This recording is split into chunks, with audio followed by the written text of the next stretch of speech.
Cheers, everyone. Cheers. Welcome to the Michigan Bros Grow Show, episode 232. Super Still Bowl chugging Sunday. along.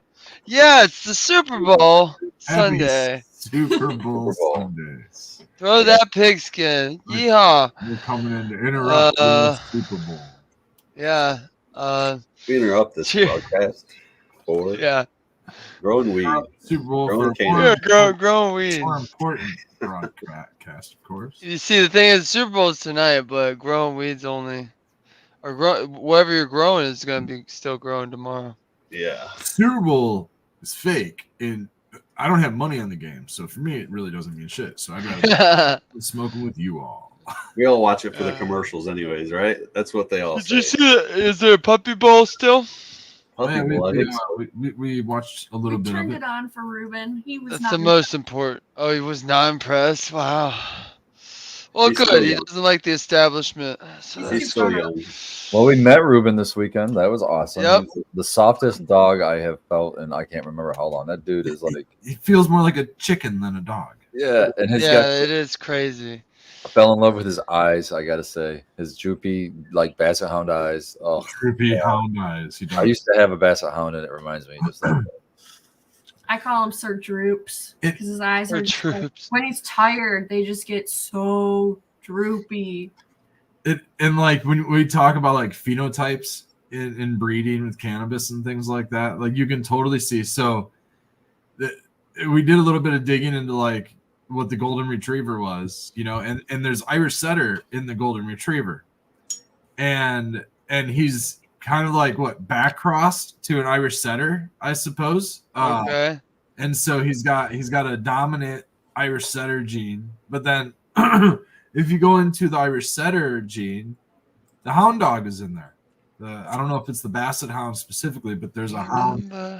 Hound is in there, and which was for I think the Irish setter breeding goes back to like the 1700s, late 1700s, and the golden retriever comes in around the mid 1800s, something like that.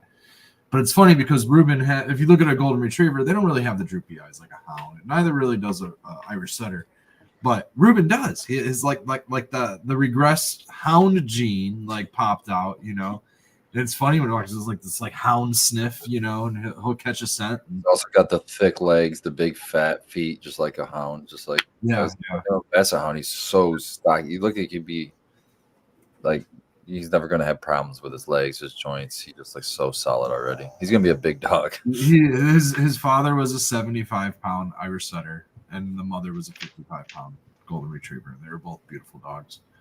The dad was a bouncy dog. He was like Tigger, boing, boing, boing, bouncing and barking, just bouncing and barking. Very high energy, and Ruben is very much high energy. We've only had him for like six weeks maybe, and he's quadrupled in size. Looking at the picture from his first day and first couple of days, he was like a little teddy bear, and now he's like a little teenage punk, like a little brat. Oh, He's getting all lanky. He's getting his growth. yeah, he is very lanky with big old paws, though. Like he was It's like, They keep support him. growing. Keep growing, dude. He's got these super long ears that get completely soaked when he laps up water. Oh yeah, Yeah. just like a basset hound, man. He comes up here and he slimes you with his ears. He also doesn't know how to drink water. Like, he's very thirsty all the time, but he doesn't know that he needs to like finish his drink. So he just like moves his face away, and like he's just wet, and it's just falling walks out of away his and mouth. just like water and then he'll come give you a big kiss and like dump water all over you. It's like, hey, all blah. everywhere. And there's Water. a A there's a trail pole. of water.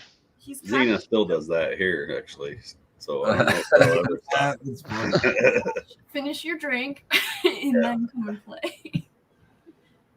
He's just like How did he do at the pledge? really all good. day? Actually. He hung We out saw him, but needed to. For like hours at a time. Like, he stayed resting. He had some time out and about, and it tired him out, I think, a good amount. So he was able to rest, and we've really enforced the crate training. We always put him in there for naps and stuff throughout like every day, and so he was just used to it and comfortable just going in there and resting. And we play loud music. We're not quiet people, so he's used to to noise for sure. Yeah. Yeah, we kind of got him used to, I guess, not the scene or the scenario, but that just loud noises and being in the crate and stuff. Well, I mean, we have to force naps on him because he's too high energy. He won't rest if we don't. He might go and lay down for a little while, but it's very restless. Anytime we get up, he's gonna jump up. You know what I mean? And something like this. So we have to kind of like put him away to rest often and force naps on him. He goes right to sleep. It's not like he's fighting sleep. That's for sure. As soon as you put him in the crate, he Puts his head down. passes out. He's out. He's like ready to go out. sleepy. Very rarely does he like cry to get out of his crate right away. He'll let us know when he's ready to be done with his nap. An hour. It's like an hour.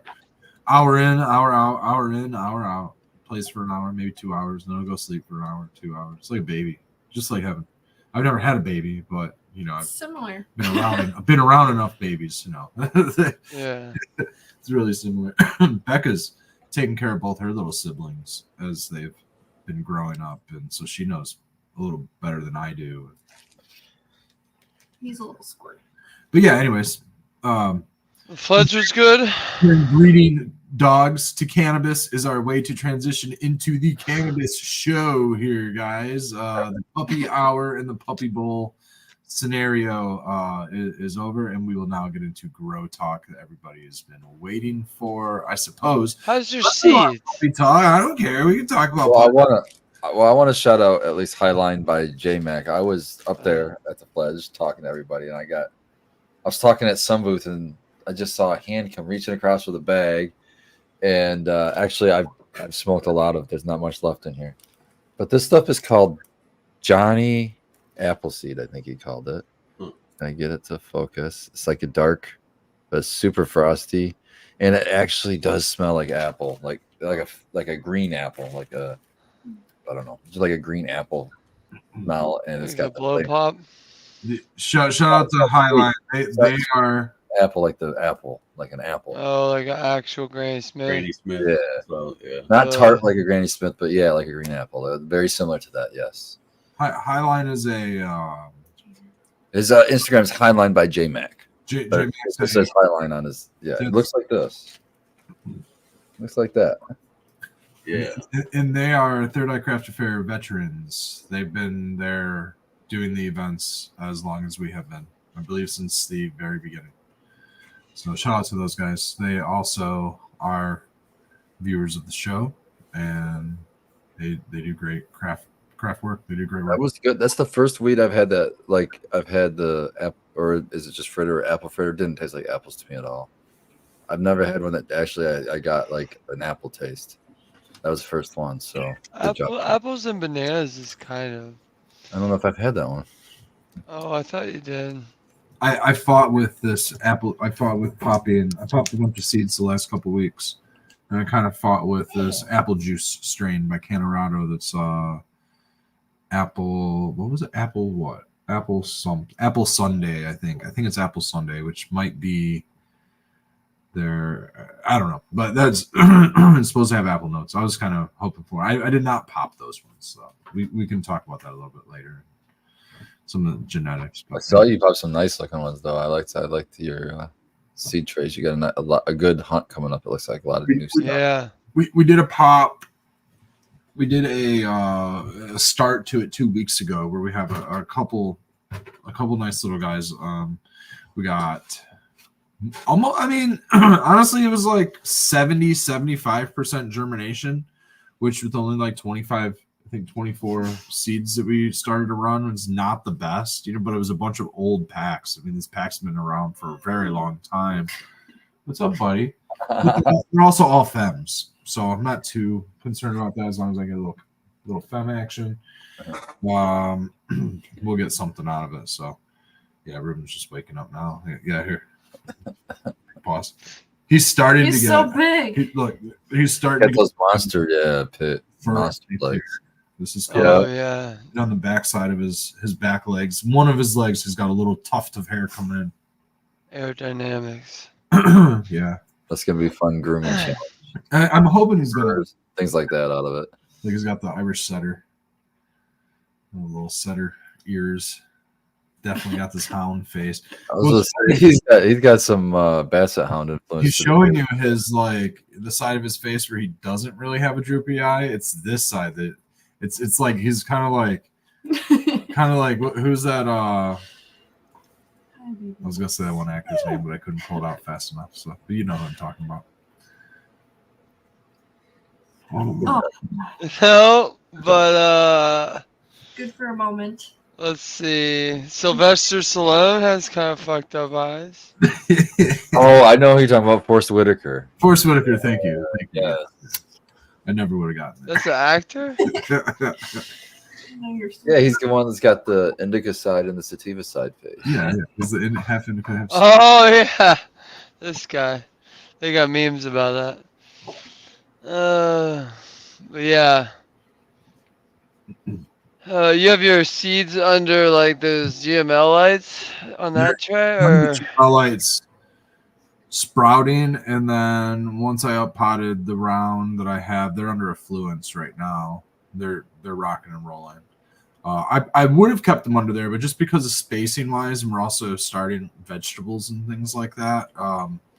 And I had the fluence light set up on the like very bottom as kind of like where plants will begin to get bigger and become smaller plants. That bottom shelf will be for those plants, weight distribution, things like that. And so that fluence light, which is like a 3 bar, that's 150 watt. Those are 350 watt 3 bars rather than 2 25 watt bars. So there it's wattage on that. And then let's think, Puro Loco, whatever, Puro, I think. That's Paya in Moonbow. That's an archive. We got that one running in there. We got the Dub Bub, which is the did we do Dub Bub? Gosh darn it. In the new ones we did Dub Bub. We did Dub Bub in the new ones, which is I think Cushmints and Moonbow. We did Rose Gold on the.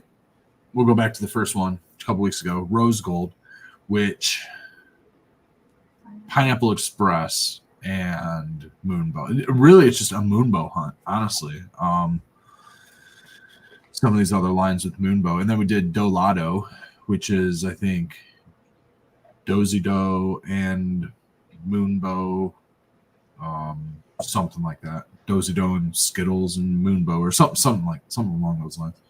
And then we did Dolado 41 and Moonbow 75. Dolado 41 and Moonbow, yeah, something like that. Yeah. We did.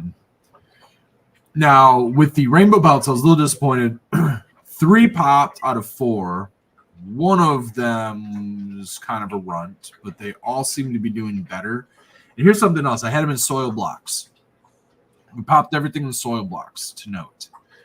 And what soil blocks are is you can honestly just take a handful of soil and make a soil block in your hand. It's as simple as that. You just press some soil in your hand.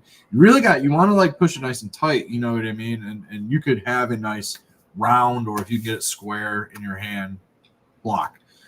They make these mechanical devices that press out 4 or 5 at a time, depending on size.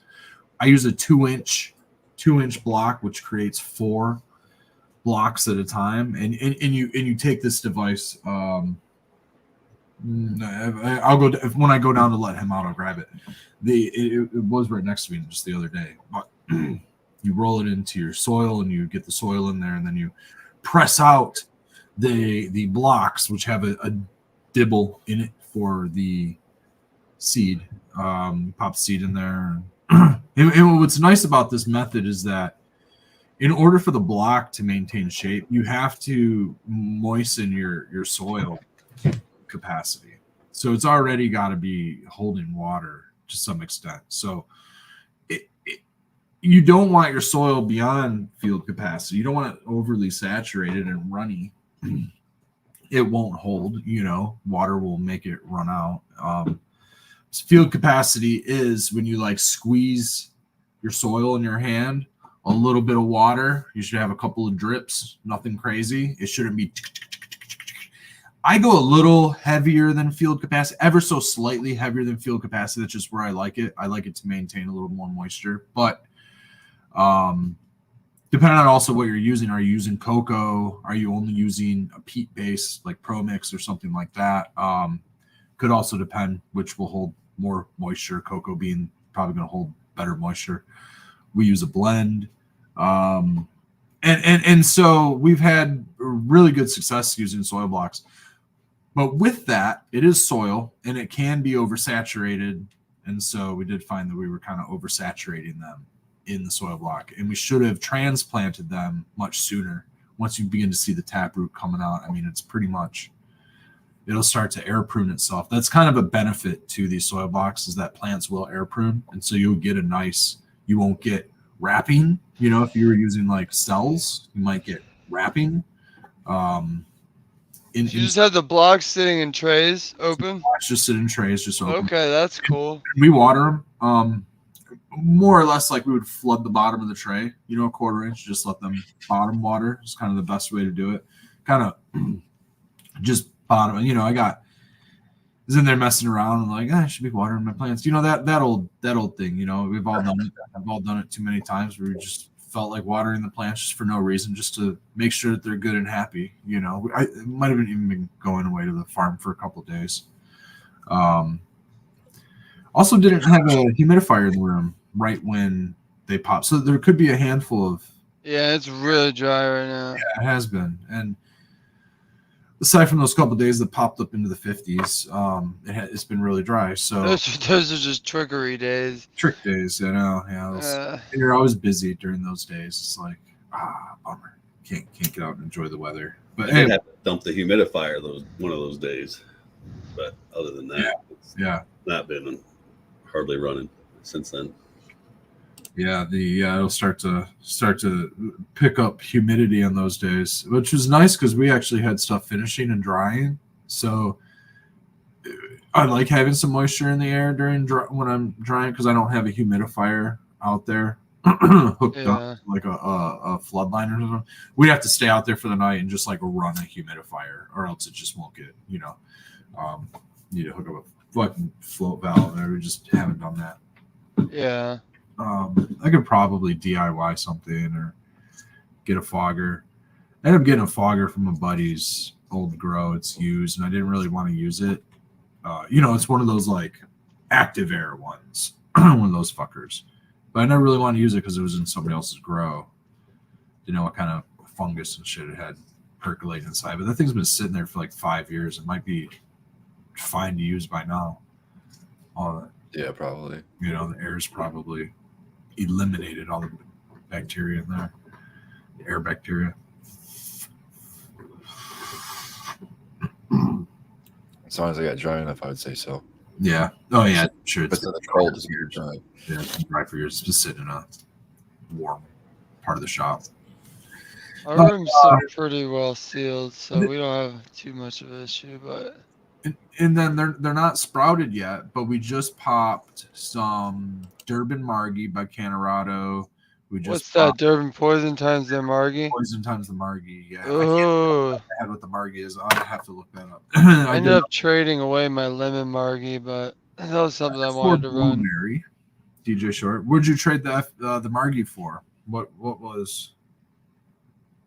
What? For what, rosin? Oh, for rosin? Yeah, local buddy, and that was so far down my list. I was like, it was also a freebie, so I got trade that and something. Margie's ChemD.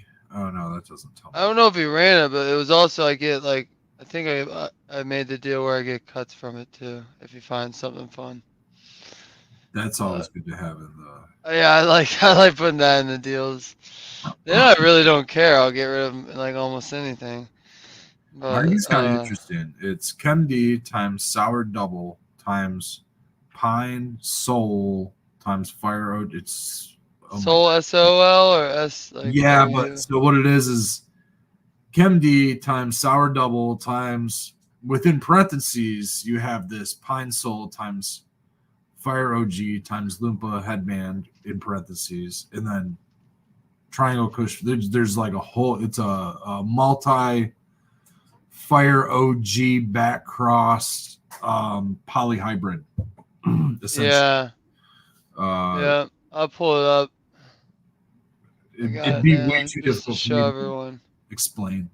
This one, Frozen Margie? Yeah, Margie. Or did you find Margie? Through the Canorado. The Canorado is running it, and they have like a whole line of Margie. I don't know, dude, 2019. Yeah, but like usually if Margie is a sub of Frozen Margie, then Margie will be under here. That I don't know. So I'm wondering if Margie is. Yeah, I'll find it. If it's just Margie or if it's Frozen Margie, and they just abbreviated it by calling it Margie. Well, when they mix it with other things, they'll just. That's what I mean. Fermented Margie. What is that? Grape skunk times. Yeah, it's Frozen Margie. Is just Margie. Some cut they found a while. Yeah. So.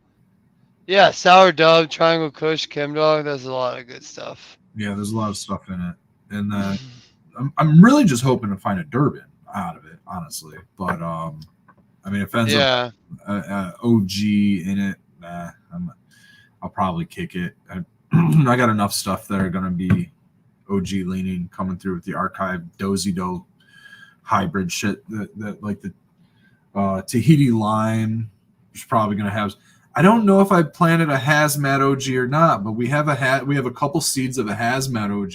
I ran a couple of them last year, and they were just or not last year, but a few years ago, and they were just a little bit too much Josh GOG for me. You know, they were just too much like just OG Kush, and then I haven't gone back into it, but it is a Chem Dog. I think it's Chem Dog Dozy Do. Is what the cost is on that. So I'm hoping to find something a little more skunky in that. Like we might. Jason in chat got some GMO from you, I guess. Oh, cool, Jason. I smelled your Death Star. That was delicious. And so. Nice, man. Right on. Fucking. Didn't you pop peanut butter souffle? How's that? Jason, I know only one of those were able to sprout. Yep. I hope for a female, or those are femmes. So. Out of 4, yeah, those are femmes. So should be a female in there. And you know what? I didn't think it was going to make it either. It only had one cotyledon. That cotyledon was split, which was kind of strange. Kind of like a mutated cotyledon. But then it grew its first set of leaves, which I didn't think were going to get much further than that, and it actually grew a second set of leaves, and it's straightened itself out and looks normal. Sometimes it's actually keeping up with everything else. So yeah, we only have one, and that was from 2 weeks ago. This batch that we just recently put into just put into germination is a few more archives and off the. I should just look at my Instagram post because I'll pull it up. We'll show it. It'll make it easy. Oh yeah, the exotic genetics, the vanilla gorilla, which I've been holding on to for a little while. My buddy picked that up from, I think, Mike directly. He was in search of. I think he was trying to get some strawberries and cream for us or something like that, and he had run out. Yeah, that vanilla gorilla. What is that? It's grease monkey times cookies. Yeah, cookies and cream. And the grease monkey has the Gorilla Glue 4 in it. Oh, the blue steel has the cube. That's going to be interesting, I've heard. Yes, yeah. And I've heard good things from the cube. I've heard really good things. And I've also heard good things from this OG blueberry cut. I have another one called Big Smooth, which is also OG blueberry cut times cookies and cream. And I'm thinking that's just too much cookies and cream. I'm already running strawberries and cream. There's so I wanted to run. I'm trying to find a blueberry.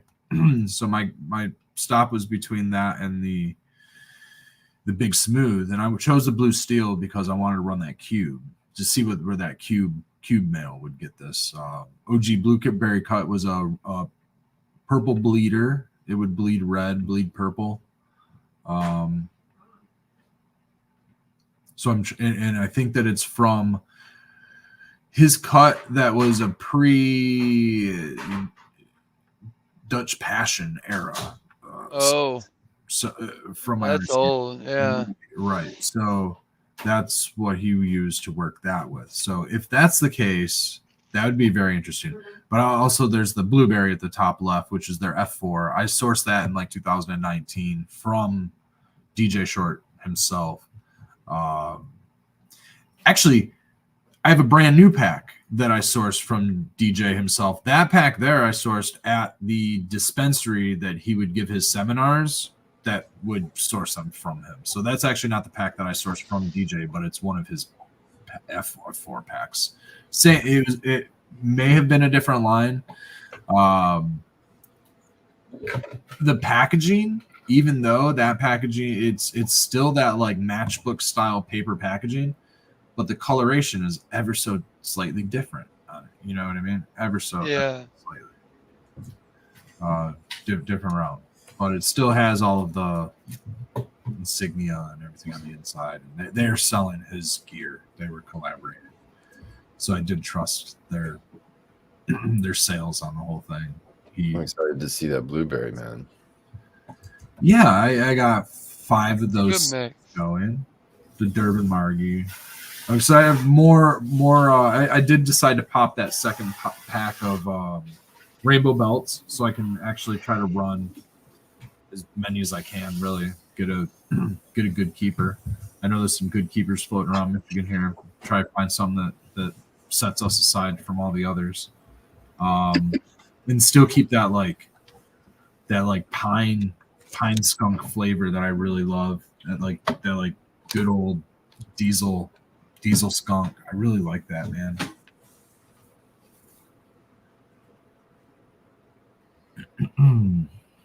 Want to shout out for Growly. He came to the Trichome Forge and picked up a couple phenos of the Spartan Puke, the 2 chosen phenos that we've picked up, the 2 chosen ones. So they're going to be blended together in one run, and I can't wait to see what comes out of that. Yep. CTC says Blue Steel looks good. Yeah, I think the Blue Steel is going to be interesting. So my buddy, I showed him your post, and he's been popped. That's why I asked you what archive he has, because he said, let me know what archive he has. He's a big archive guy, and I think he said he ran Tahiti Lime, and it was dank as hell, so. And I'm curious about that. That's Skittles and Dozy Dough. Mm-hmm. And then that is crossed with a lemon lime, which I'm guessing must be some sort of a haze or a. It was like hazy daisy or something like that. Yeah, I'm guessing some sort of a Jack Herrera haze, something in that range. Let's see. I'm gonna pull it up to get that. That's what Citrique. That's what Lime Skunk really has. Shout out for Growly for his Lime Skunk. Are they going to be at the Fledge this week? He's not here to shout himself out, so I'll shout him out for he'll be at the Fledge. Shout out Jason again for shouting us out with the GMO. Thank you, Jason, for coming through very much. And I'll shout out for Gurley. He will be at the Fledge on the 18th. We will also be there. I believe Ruben's going to come with us too. Ruben was God. Oh, yeah. I was pulling into Bake's place when Growly was getting ready to leave, and he's like, "Here, I got something for you." And there's just a bag of meat, man. And in the top, he had some smoked pork. I cracked it right. I don't know if he even left Bake's house, Bake's drive yet before I had that top open. And I was trying some of that smoked pork, and that shit is good as hell. I had it for dinner today. I just threw it straight in a bowl. And we heated it up in the microwave and just ate it with a fork. It's so fucking good. Wow. Yeah. It's good. It's like tender. It just like melts in your mouth. Are you talking about his venison? I'm talking about his pulled pork. Oh, pulled pork. Okay. Yeah, he made a pulled pork. I gotta shout him out for the venison. He venison. That's yeah. With some sauce. Dude, we've just been going to town. But what did we make recently? We made tacos. We made spaghetti. Yeah, we've been. And then I think we even have some more ground from it. Oh, we have some sirloin. We have a sirloin. So thank you very much for Growly if you're listening. appreciate it, dude. You are feeding us naturally. Absolutely. We've been putting microgreens. We've been like seriously eating like homegrown food a lot this winter. It's been great. We've been putting our microgreens in our eggs and like almost having our entire breakfast homegrown. There he is. Middle of February. There he is. See if it's like Beatles. His name 3 times, which we did. Yeah, you just have to look in the mirror, turn off the lights. Fergali. Hey, you want to see something cool baked in Spartan? Yeah. That's what I thought. Oh, I was wondering. damn. Like, he asked me the name of it. What does it smell like? What do you smell like? I don't know. I haven't even cracked the jar, bro. Oh, okay. I didn't know if you're allowed to or what you have to wait. Butane. No, I'm just kidding. It's really gassy. What the fuck? Yeah, I'm getting that fruit, man. I'm getting that fruit that Isn't that interesting? That's so interesting. Anything Rose was talking about? Oh, it's a little funky. It's that's the 19, I think. So I did combine them. I actually went half and half. So I think it was the 14 that had a little. There was 2 bags, right? Yeah. I have a little left to the 14, so I don't know if you want to maybe mix that with like a clementine or something that might kind of go good with it. Yeah. But yeah, this is pretty much half and half. The 14 probably would go really good. Yeah. Turned out great, man. It's got that nice Sweet. fruity. It's like that deep fruit though, that deep like mango. I wouldn't call it sweet. I'd actually call it more on the funky end, I think, than the sweet end. But like ripe rotten mango. Yeah, I would say more like getting there.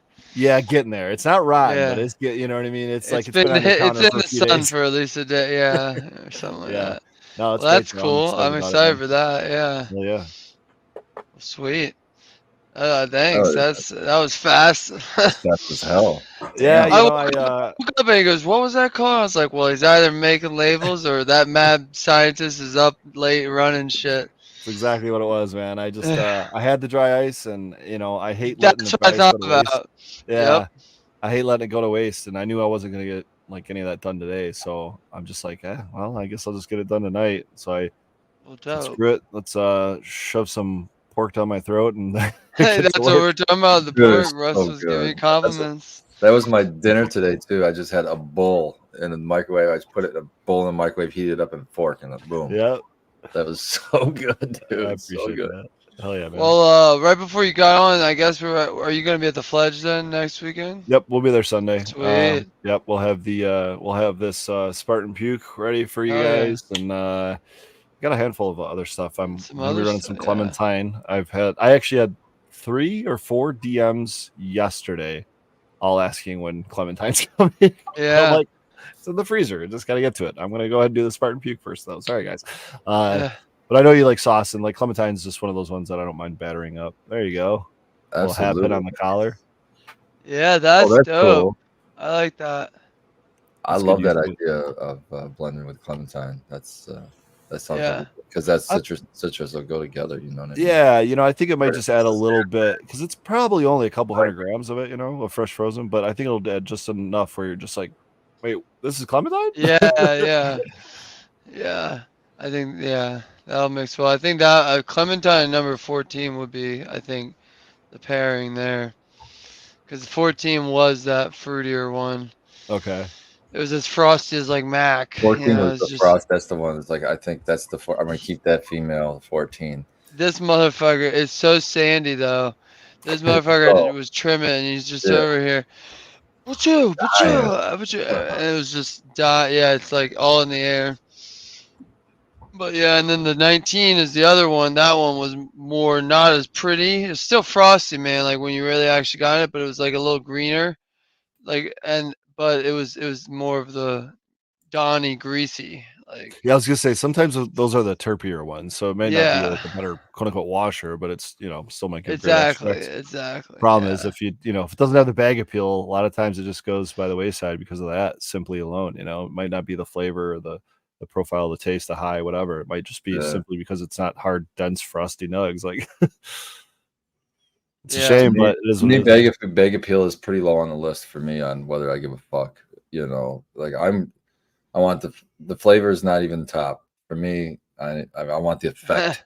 I want the effect, Then I want then my flavor is a close second, but I want the fucking effect because it can taste like wonderful things, but if it doesn't give me effect, I don't want any part. Then you're just hitting a vape. Then you're just hitting a vape. Right. Which I'm okay with that. I actually prefer the flavor over anything. But you know, at a certain point, it can just become a aromatic experience. Yeah. Exactly. Let's go sniff some, what do they call those flowers? I mean, essential oil machines. Yeah, just open up a jar of my body butter. You know what I mean? Like aromatic. I'm trying to chill out, so I put some eucalyptus on.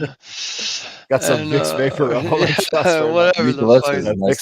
That's a good one. I like eucalyptus. But I did get my first house plant, which is actually the double hand down. It's, I think Becca gave a spider plant to Russ. I'm not sure who gave. I think it was either Becca or Abolish. One of you guys gave me a spider plant, and the green one. The green and white. Green and white, yeah. I think that's polished. Okay. Yeah, well. So then I got polished, and this. I have one of those. Well, the polished might be it's watching. Crazy. Shadow polished. Moo. Yeah, and so I grabbed one because I want my oxygen to be better in my room. And that one, you'll be able to spawn off new ones off of that one too, and make a bunch of them at your house if you want. Anyway, you can have a filter in every room. Here's a baby from it. Yeah, just like that. Yeah. That's from Abolish. Yep. This is a baby from our original. Oh, is that?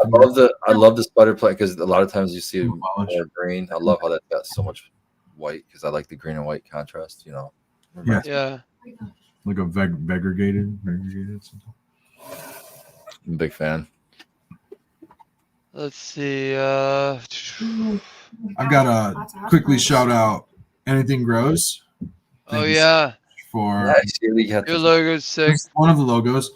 We have the other logo on this tincture bottle, and notice the staining. Sorry, guys, this is a terrible. Sorry, Emily, because this doesn't do your logo justice with the staining on there. But yeah. So, anyways.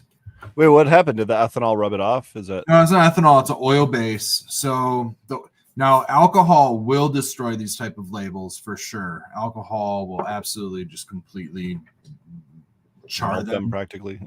Yeah. So what we have, and this is actually, since every now and then we talk about branding and marketing and things like that, and since Ruben over here is on brand, we'll talk a little bit about that. We upgraded our labeling to a bit of a do-it-yourself thing. I was ordering sheet labels from Avery, or actually I was ordering blank labels and printing out our own. These things are kind of what we would put on our bags if we were just doing like deli style, where we would write the strain, write the weight in there, and we would print these out on a sheet of Avery labels and then write on there and rip them off as we go. Which is fine. The printer uses ink. We have to use ink. And the Avery labels are like, I don't know, 10 cents a label, 20, 30, 50 cents. I don't know, depending on what your labels are using, they're up there, you know. We ended up getting this device. This is a laser printer. It was thermal printer. This is like what they use in kitchens and, you know, service industry, stuff like that. It's a receipt printer. They use it in grocery stores all over the place. But if you've ever held your hands on one of these receipts for too long, then your thumbprint on there, if you do touch it with alcohol, you'll like fucking bleed the whole thing. So they are slightly sensitive. They're probably not the best for slaps or anything, but they work, you know. So we do have some slaps, and they do work for labels and things like that, and you know, for the labels for what it is. And I will hold my hand on here for a pretty long time, and it will not put my thumbprint on there like a receipt. So it is much more durable than a receipt.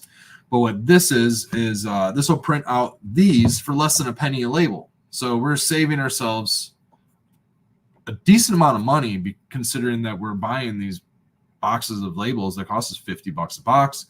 Well, now we can get these in a roll of the 1,000 labels. We're able to double up. We get twice as many labels for like a third of the price, or a tenth of the price rather. We buy the rolls in bulk also. And then so anyways, and they have these little red dots, I guess, dot sticker. You can get these in multiple sizes, and what these are, they're shipping labels. So it'll also print shipping labels. They'll print different size. It's not limited to a specific size. You can get any size you want, and then you just format it, on your printer. There is some formatting and some, wiggle work to do it, but you can also work it with your phone app. And the phone app's a little easier because it's kind of already formatted with like sizing. You can just pick a size and then format to that. On the computer, you just do it. Anyways, here we go. Got them on the backside of our jars. So we're able to do this with our jars, and then we can strawberries and cream, blank grams.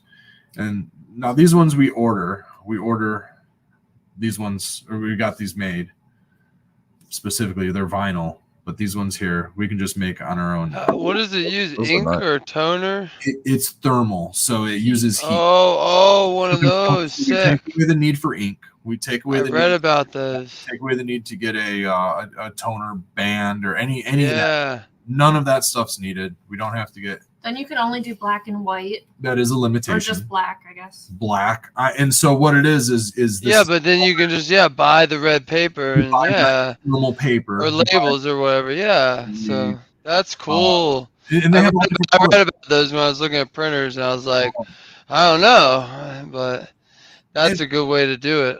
And it works nicely for us since we decided to just do at least the Red Setter Farm side of things, where the branding is just black and white. We're like, well, that works because black is one of our colors anyways, and so we just get a red sticker. Now we can make our own slaps even, and we work. Yeah.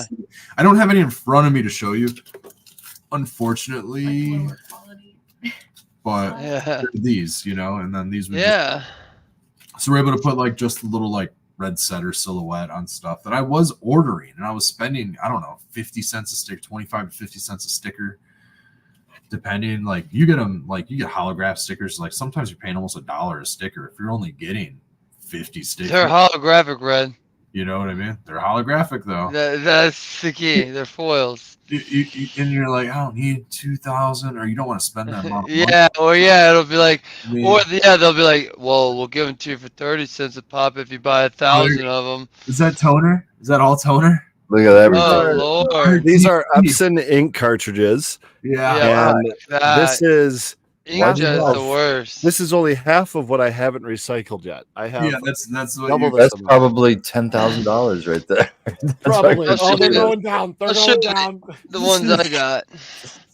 I got a laser. That was a flex. That was really flexing right there. I opened one of these. Why do you not have a laser printer by now, bro? I was gonna say this is like there's 4 of these: magenta, and then yellow, blue, and black. That's the worst, dude. That's so expensive. Well, yeah, but the laser lasts forever and they don't dry up because it's toner. Yeah. The toners are Inkjet is pretty good, except it's like if you don't use it often, it'll dry up. Or if you use it often, you're gonna spend ink cartridges like a motherfucker. Most expensive liquid per milliliter in the world. Yeah. Yeah. So stop buying it. There's no perfect option, but I really like the option you guys just got. That's a cool the cool thermal idea. printer is a good idea. That's what they use on the metric side. Nelco. Affiliation to the brand. There it is. Well, we'll take an affiliation. It's there. I'll take it. We'll start selling printers. We're open. Laser. Tell my family I sell lasers now. $500 an episode. There's your ad. Let's go. Yeah. Nelco. They're the best. It's $100 a week. It's nice to not have to worry about it. It is.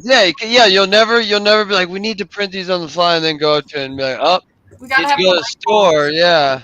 We gotta have an actual roll of labels, but but you buy those in pretty bulk, so this can fit in our thing. And we carry a Jackery power supply with us. I haven't tried it yet, but I have a feeling that this runs low enough voltage that the Jackery. Oh yeah, it should. Well, I don't know, a laser. It's not laser, thermal. So I don't know. Nelco? It's not laser. Yeah, Nelco. It's not a laser. You can't burn your house down. Did we get freaking shut up for girls? I'm sorry, I ruined everything. I got a disclaimer at the end of the show. Thermal cutout. Nelco, it might burn your house down. But hopefully not. But it's not on us. Unlikely. Just watch it. It'll be all right. Yeah. Have a bucket next to your Noco. Does it make any noise? No, it sounds like Just sounds like getting a receipt printed. Very okay. simple. That's It cool. was cool. And what's really cool is you don't have to like wait for it to print, dude. Like it just rolls out. Yeah, it's pretty quick too. Yeah. It's like you're getting tickets from the skee ball. It's fucking awesome. Oh, that's dangerous. I'm gonna start printing myself my own tickets. Yep. I was looking at printers that print magic cards. They'll win me a kazoo. But they're expensive. So yeah, I was working on using the logo from Anything Grows, and I made a hair oil, my first hair oil. Yeah. Second batch. She makes great Legos. She made the Trichome Forge one. And I'm going to get that on a bunch of stuff pretty soon. Yeah, let's see. We did a couple different oils. Awesome to watch her do her process of that stuff and design the logos. It's cool to see it. Whoa, you stand over her shoulder while she's working? If I'm ever around, if I'm ever in the same building as Anything Grows, I tend to be right close to her as much as possible. But are you like actually watching her like they design poop it? together? Like, it's weird. Yeah, I'm sure that happens. You guys cross screens? Yeah. Never mind. Weird. I was trying to figure out how that would even work. How could you poop together? I can't even picture how that would have happened. Well, would you like me to describe it or pull it? Bidets. You can do anything with a bidet. I don't want to know. That seems weird. It's all about the position. You ever hear of an upper decker? No. I like how touche, Rod. I wasn't applauding route, logos went into this. But, somebody in the lower deck and someone in the mezzanine. Oh God. But yeah, she sends you everything you need. All the transparent, all the negatives, all the vectors, everything. So that's what makes it nice, because I don't know how you make things vectors. So. Adobe Illustrator. Yeah, Illustrator. Yeah, but like if you have a picture and you want a vector, I'm pretty sure it's you can convert pictures to like vectorizing them, but really if you want it done right, you have it's like AI did it. So basically, I mean, it is AI that's doing it, but so it's nice that they're already a vector. Yeah, no, you should definitely like if you guys are anybody out there gets into like artwork that needs to be scalable, like cartoons or logos or things that need to be blown up onto billboards, and it's something that's artwork that you're creating in a software program, go with something that's vectorized. That's basically taking point A to point B, and that's a line, right? And now you can scale that line out, and it's still gonna be the same line. Bring it back in real small, it's still the same line. If you have thousands and thousands, millions of points all over the map, then you can create this graphic, right? Whereas something like a photo that's based on pixels, you have one pixel. You can blow that pixel up, but it's going to be the same pixel just blown up, right? And you can try to like make it change and like try to soften things up and whatnot. But ultimately, when you blow up a 72 DPI image to billboard size, you're going to get real close to it. And you're like, what's going on? It's more or less when it comes to like logos and stuff, you want it vectorized. It just, I mean, it helps with everything across the board. When it comes to embroidery and screen printing and anywhere else you're going to use it, vector it up. I'm sure there's other programs, but Adobe Illustrator is a good one for it. Yeah. Cheers, everybody. Almost hash time, about 10 minutes. Stigman, Dan, welcome. Glad you can make it. That's you were busy in the hash lab, yeah. It makes sense. The hash man comes in at halftime, man. Yep. That's what is that? I believe some Nut Tree Terra. Wow. Ooh, that looks good. Combo.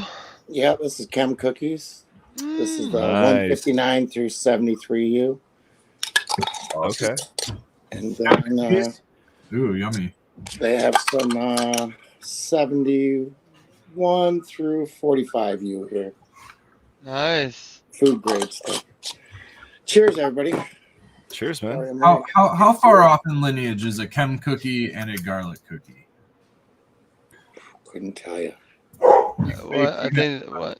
Couldn't be that far, right? I don't think. And garlic cookies. Second cousins, maybe. Almost like garlic cookies, like with garlic GMO. Well, garlic cookies would be GMO. Yeah. GMO came out of garlic. So yeah, let's look. I don't know how far. I think it's only like 1 or 2 off. Are they cousins of each other, or are they separate lines of cookies? Because like I'm going with like third cousin. Chem is in the garlic, right? Isn't Chem in the garlic of the? Well, GMO is Chem Dog D. You got some shatter over there? They're saying phenotype clementine Fresh times grape ape times. This can't be right. I'm gonna do a dab. I just feel like a garlic cookie. Oh, this is by Apothecary. That's the wrong one. Thing. Here's Skunk House. Alright, so this, it's Chem D times Forum Girl Scout cookies and Girl Scout cookies. This is what, garlic cookies or Chem cookies? This would be GMO. So GMO, like garlic cookies. Yeah. Garlic cookies. Garlic cookies. But how far from Chem? So what's Chem cookies? Is that Chem 91 then? Yeah, see, then I go, I think, hold on. This is where it all gets confangled. Otherwise, I'm thinking they're the same thing. Chem cookies by what? Well, Chem cookies, he apparently, Skunk House popped a pack of Chem cookies from Mamiko, or, depending on who you believe, Divine Genetics, and that's where they found GMO. But Garlic. most people say Mamiko, but garlic cookies or Chem cookies? Because I thought it was garlic cookies. Too many cookies. Well, see, now they've renamed it on Seed Finder. The Mamiko one is now called GMO cookies. Yeah, aka garlic cookies or garlic mushroom onion. But I have 3 packs of Chem cookies from them. It's not garlic, mushroom, onion. GMO was because of the GMO, like genetically modified organism. You see that at the bottom? Yeah, but I think because of the flavor, people, it's commonly known as garlic mushroom onion. Commonly wrong known as that. Well, I mean, it's interpretation, right? We talked about how no, you can talk to the breeder and it's not. Smart, can you define hash for us? No. The selection. It wasn't a strain bred. It was a selection phenotype selected. So Chem cookies, the original Chem cookies from Mamiko is Chem D times Girl Scout cookies, aka GMO. Garlic cookies? Wait, did you say Chem cookies from Mamiko? Chem cookies from Mamiko. Which is where Skunk House said he popped a pack to find GMO. So is Chem D times Girl Scout cookies. So is garlic cookies just another name for that? I think it's the original name. Yeah, I think it's just a misnomer or whatever they call it. So we're talking. So these we are. Let me see if I can find it though. This says it's Chem D. This is from IC Mag. It's Chem D crossed with Forum Girl Scout cookies, and the GMO is a pheno found by Skunk Master Flex. It's also known as garlic cookies because some dispensaries refuse to have the GMO label on their shelves. Oh yeah, so something as simple as that, which is at the time not surprised if that was the case. You know, I remember all that. Yeah. Yeah. But garlic cookies appears to be something too. By Pure Instinto. Oh, that's confusing. Which is garlic cookies times garlic cookies, which is MD times Forum Girl Scout cookies. So it's the same thing. It's all just bullshit. So they use the same. Yeah, line. it's just they just did it themselves. They did it themselves. Well, and I think like the Chem cookies that I have the seeds of, which would be what Nuttree and Terra Pop is the new ones because they're Fems. They're Mamiko. Found out that their shit was big because people found GMO in your seeds. That's huge. So they redropped it, but I think they didn't make it with the same shit. So it's with their best recreation of it.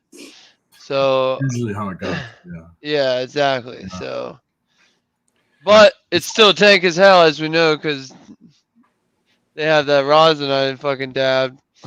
Dan just made. How do you guys? How far from GMO is what's in that cup? I guess would be my next question. He's not paying attention. How far? What? That's okay. I'm wondering how far off from GMO that Chem cookies is because. Oh, let me see because I saw an explanation of the new one. The Chem cookies, then GMO, or is that? What, Dan? Can you tell us on the terps? I mean, are you It getting says anything? Mamiko Seeds has the. Oh, go ahead, Dan. I'm being so confusing. I'm sorry. Funky chem terps on this. Definitely not GMO. Not GMO. Okay, so different. No, of it's the chem cookies. It's definitely funky. Yeah, more along the chem line, I would say. Wouldn't you agree, Nuttree? I mean, yeah, definitely more on the chem line there. It's heating up my. It's distinctly different from GMO. Put it that way. Yeah. Okay. What was the breeder, Nuttree? Nuttree, you got a battle going on behind you. Yeah, there's dogs playing. It's Mamiko for Grawley. Yeah, Mamiko from Baked had the seeds that we popped from Mamiko. But see, now they dropped regular ones again that they're claiming aren't straight up aren't. They're not claiming anything. They're saying they're chem cookies times birds of fire, but that's not what they had. They have fems of the second chem cookies drop, so that makes this a third drop. But well, with all the chem cookies talk and all the chem D and the GMO, we're gonna dab a GMO for hash time. I think it's nice. Got some snozberry. We'll so good. We'll keep it local with schnoz. Dude, I was talking with them. They make one of the best GMOs. They do it the best. It smells just like our flour. I love it. It's like exactly the same. And yeah, so in fact, the snozberries taste just like snozberries. Yeah. There you go, Troy. I'm gonna be doing some check on porch. Oh yeah. We got some Spartan Puke coming to us this week. I got a picture of it. Let me see. Yeah. A fat dab of that chem cookies. Let me send this picture to myself. There's the last little bit of the garlic dip. Ooh. Ooh, look at the drip. The drip. Oh yeah, it's coming. Get it. Uh-oh. There you go, Red.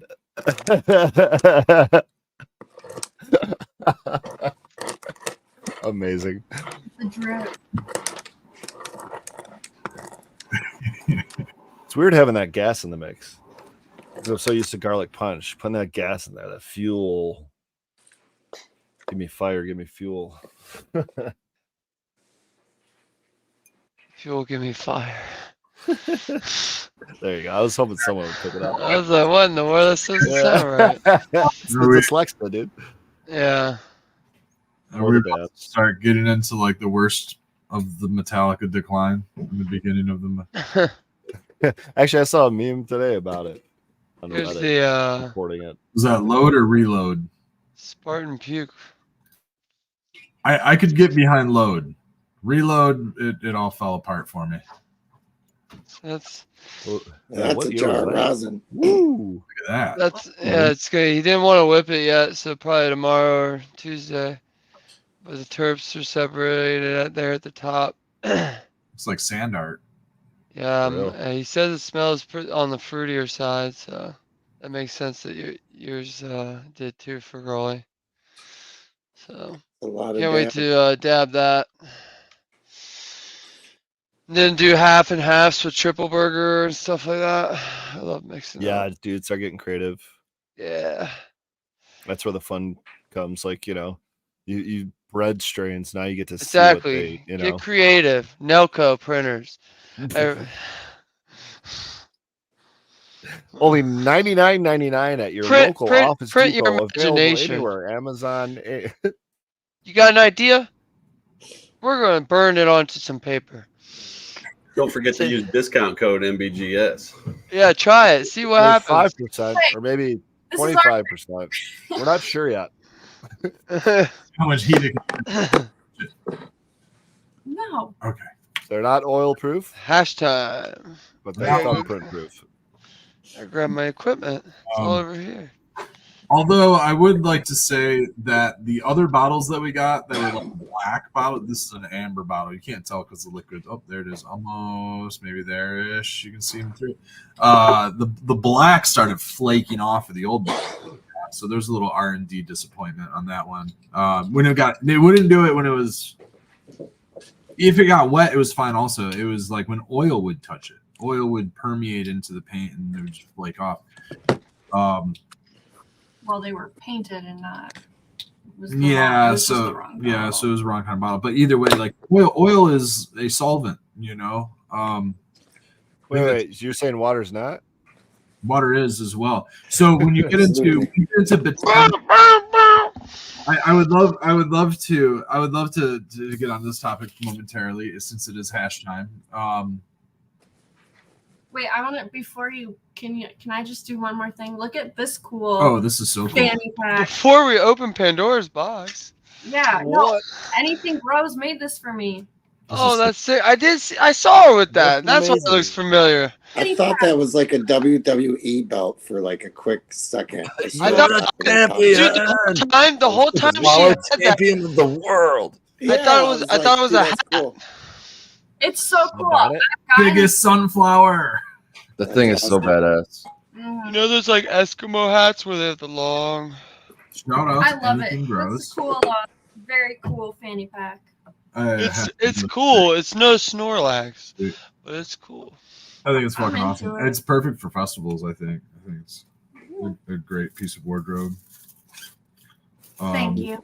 Nothing better than handcrafted. I'm trying to transition what you just shared into what I was sharing somehow, some way, but I just can't get. It's just hard transition. Yeah, it's hard transition. Here we go. The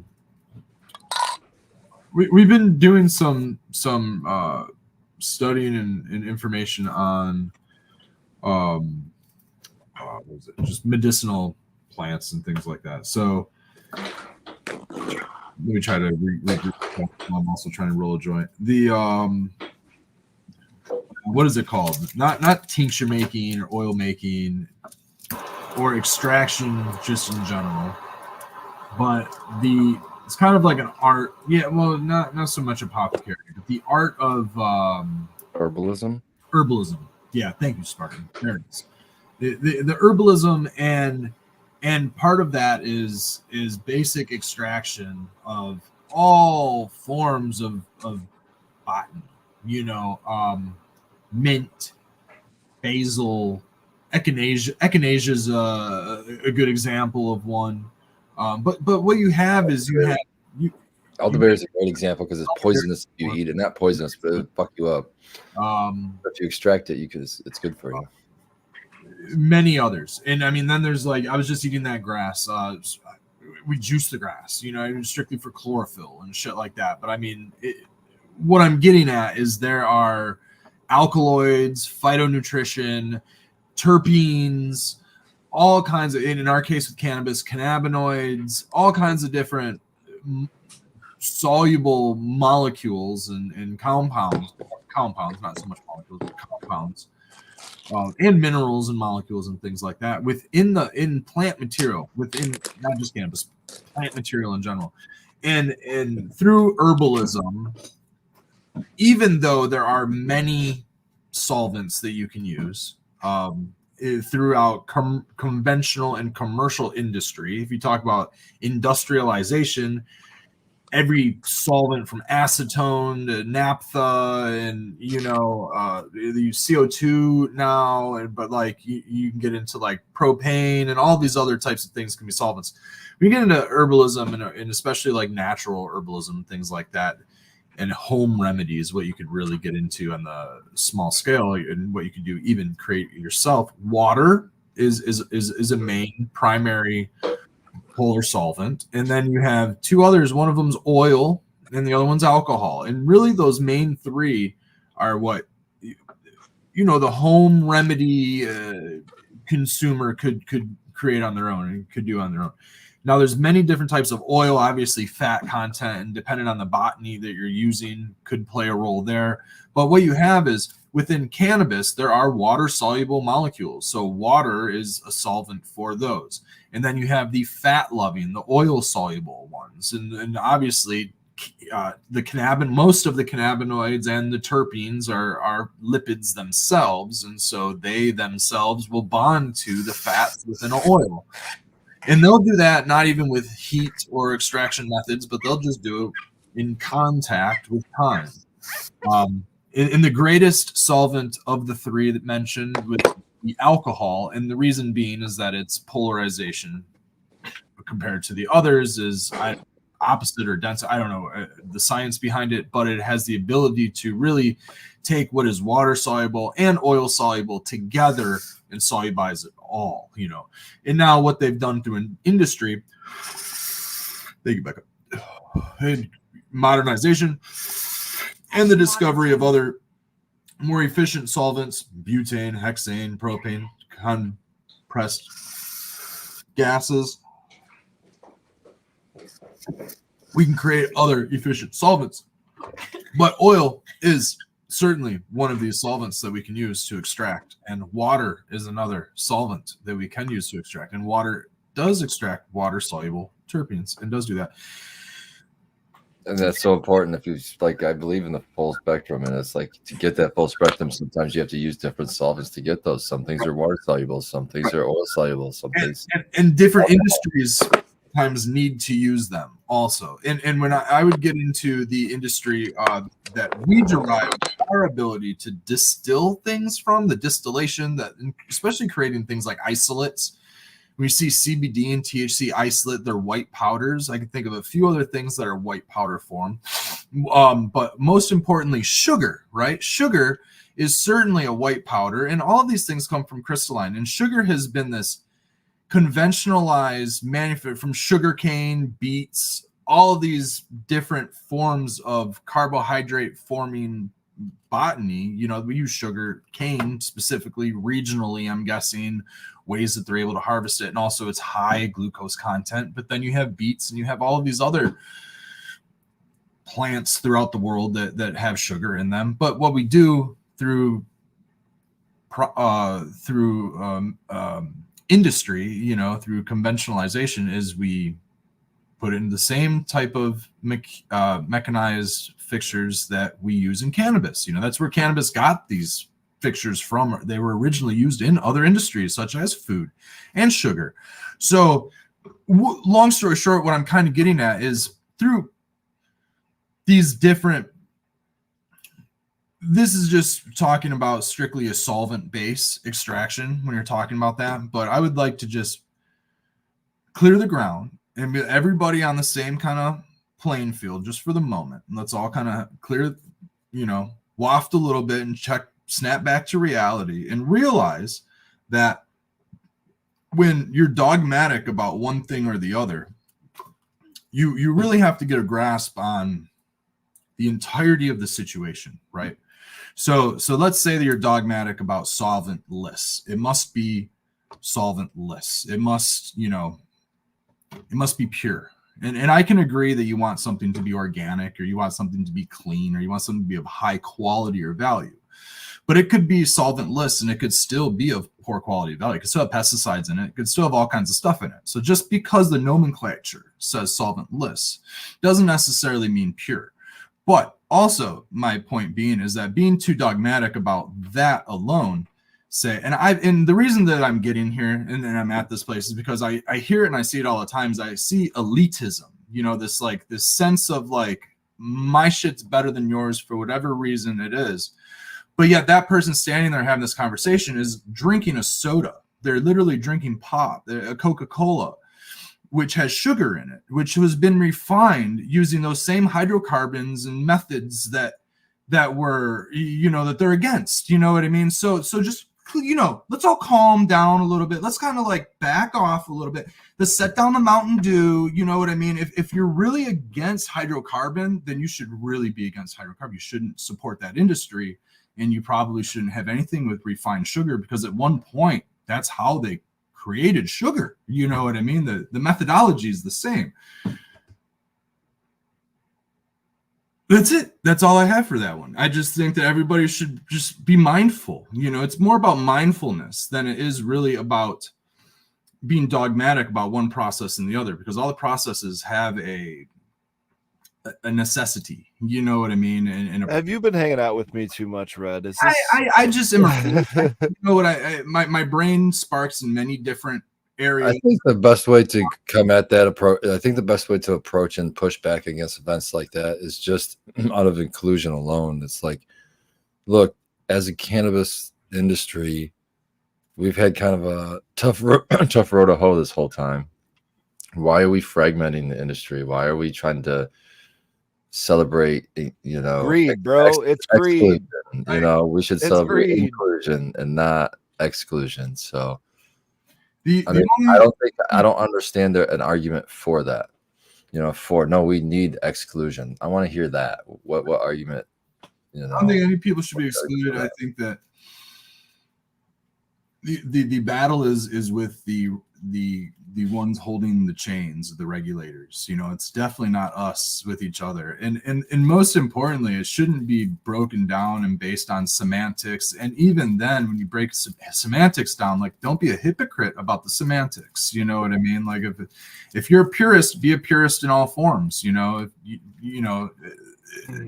I respect that, but I don't necessarily respect purism and things like that. Let me throw another best terps I've ever smoked were hydrocarbon derived terps. I would agree with that. Absolutely, 100%. And let me throw this out there, like a growing example too. It's like everybody knows that I at home, or a lot of people know that I'm a big organic grower. That's what I like to do. But at a larger scale, no, I'm not doing that. I'm going to use salts all day. But I don't I don't judge person one way or another which way they grow. I just want to smoke the weed, and I judge what I think about the weed. Smoke the end product, or you want good quality in whatever way. End, right? So why not include everything? If you want to know if you're weed with organics, just like you can with salt. No, it's like I don't really try to go to an organic only event, because again, that's another exclusionary thing. Why are we doing that? An organic event should encourage people who don't grow organic to come there to ask questions, be like, this might be why you should do it this way. Well, I mean, hold on, because I love that you guys keep throwing around the O word. I'm going to share my screen right here. The term hydrocarbon refers to an organic chemical compound. That is all. Salts are also organically derived a lot of times. Absolutely. So is arsenic. All kinds of good stuff. Yeah. Sorry, Red, to cut you off. I just itching to share that screen. No, that's okay. I agree with you. Different. Organic is just a phrase used for pesticides free, right? But it's in food and what a lot of people are used to. So I think it just gets confused. I think there's certifications for it too, and we're not hitting those standards. You know what I mean? It's just not going to happen. Standards. I think it's great to have high standards. I think it's a very good thing. I think that it creates it does a couple of things. It creates competition. It does a lot of things within. So does an open market. Even from a consumer standpoint, I think it's great to have high standards as a consumer. I think it's even better to have high standards as a manufacturer for the consumer base. And with that being said, I think that the basis should be on quality of standards alone and not methodology, so to speak, unless methodology includes, like, all right, we could really get into like how things are manufactured, the types of carbon footprint that gets put into it, like who's mining minerals, like shit like that. We could go way back. We all have a fucking cell phone. I mean, the point is, we shouldn't be dogmatic. I'm on a computer, Apple products fucking everywhere. You know what I mean? Like, if I start getting too dogmatic, eventually I support slavery at some fucking chain through this fucking link. It's fucking terrible. You know what I mean? And well, you do just by being an American citizen and paying tax. So exactly. When do you stop blaming yourself? You know what I mean? At some point, you just have to live and continue to go and be able to get through the best that you can with what is supplied to you. And also, your intention and education at that moment matter a lot, because if you've ever listened to the allegory, Plato's allegory, Plato could be a divisive topic as well, but the allegory of the cave specifically speaks volumes to me all throughout my life, meaning that when you're behind a shadow, you don't really understand and know what is going on until you've actually seen it under illumination. You know what I mean? As if you're dumb, you're dumb. You know what I mean? And then if you have education, you're finally informed, and then you continue to be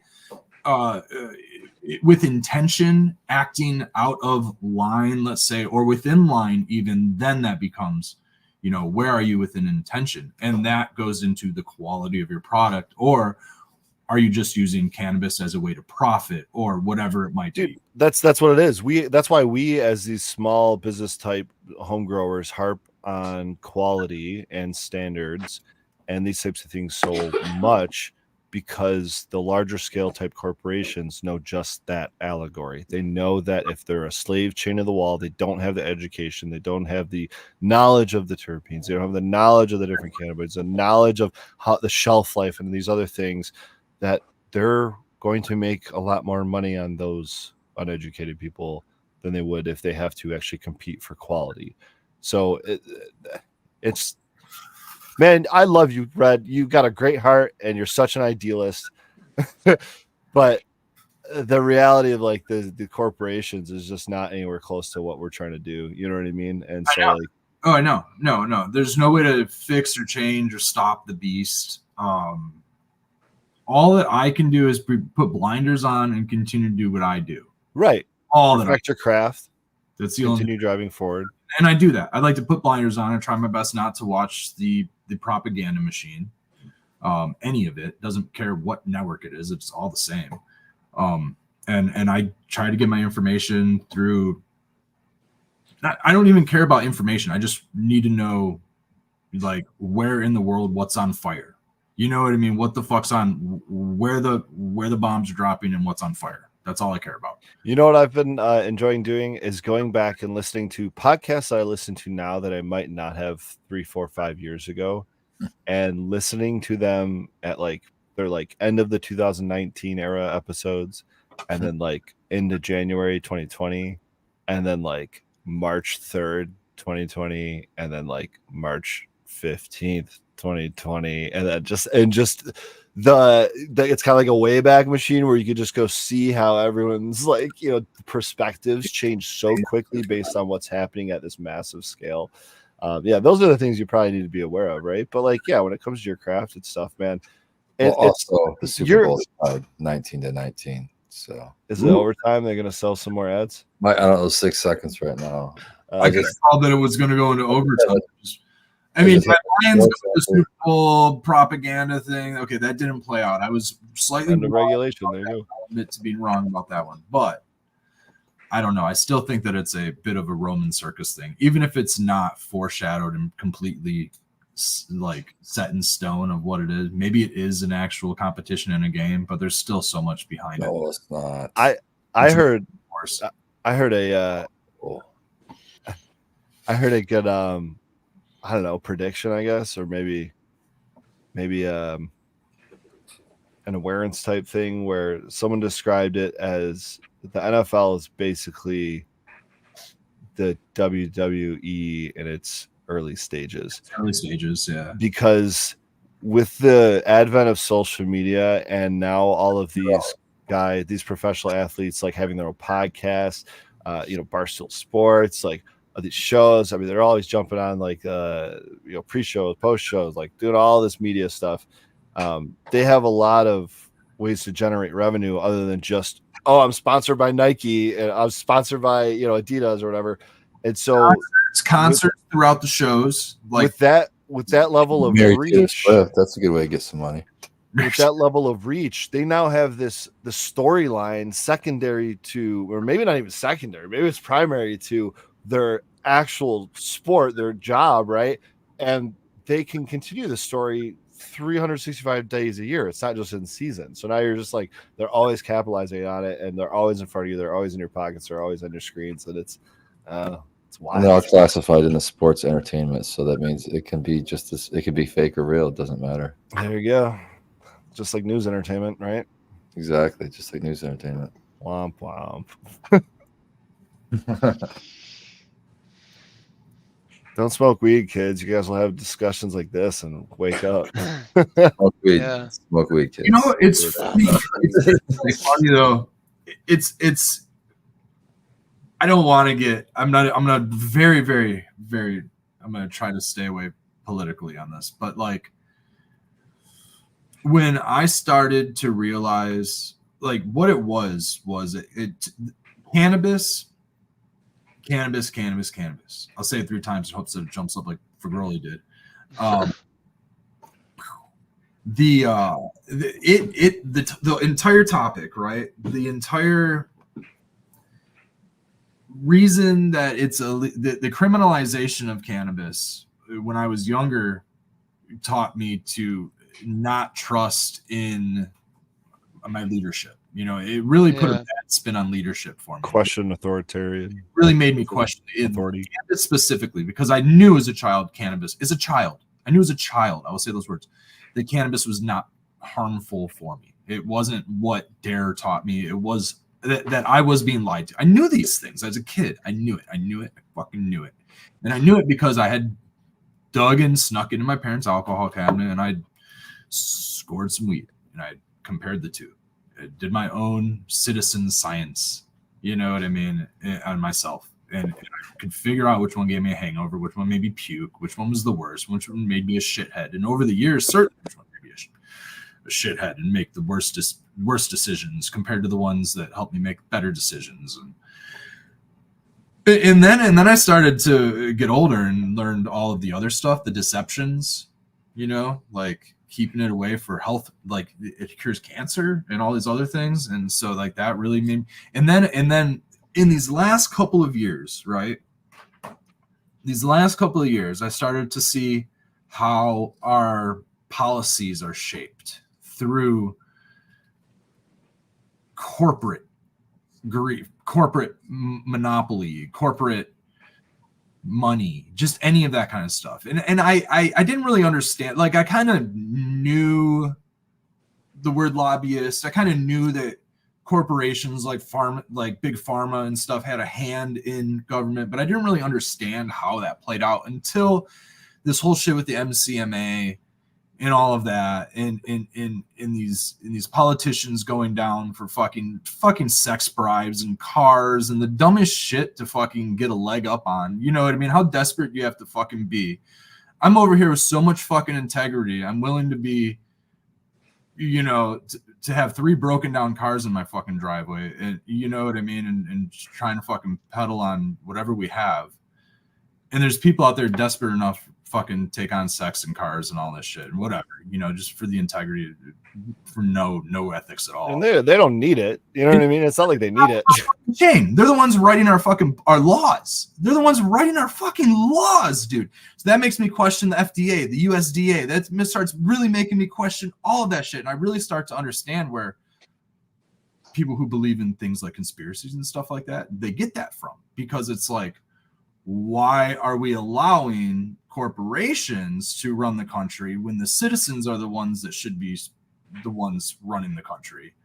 And then I learned, I'll flutter politic right here. And then I learned, you know, the difference between a republic and a democracy, what you know, freedom, this, that, and the other means. And then what, you know, regulation and what these, you know, having in that there's a fine line. There's a very fine line between social, like good, social, like social economy and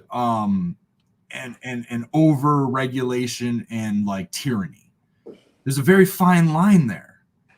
And it's like, and you start to see that when it's not the people and it's not public safety that rules and regulations are created for, but it's corporations. So we actually have this oligarch, this corporate, we're still almost ruled by the monarch. You know, we're very, very close to that shit. And it's all for, you know, the unholy dollar, you know, and it's wild when our resources are controlled, you get to this part where it's like,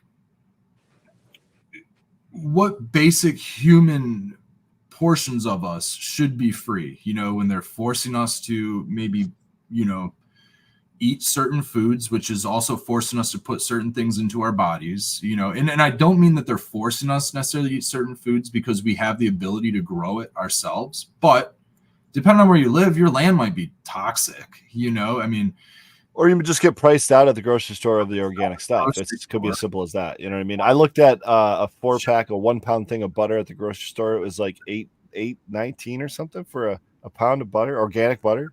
Yeah. And then you look at the almost price $9. of a different pack, and it's like $1.19 or $2 or whatever it is. It's still about $4 for like the whatever the name brand one is, but it's $4 for butter. Yeah, but still, I mean, like Marigold, it's about $7. But then there's deception in that because of the way that the USDA works, and that, you know, in organic specifically certification, where they allow more hydroponic, even though it's organic, they allow it's rather than soil building and carbon sequestration and things like that, that would be more regenerative. They call it organic just if it's grown, you know, not using specific pesticides and use, you know, allowing neem oil and all these other things. That's okay, because those are, you know, derived organically or whatever. And, you know, USDA will allow all these other practices that otherwise are still extracts and still do harm to the environment when applied inappropriately, you know, and even appropriately at times, you know, and they still allow monoculture.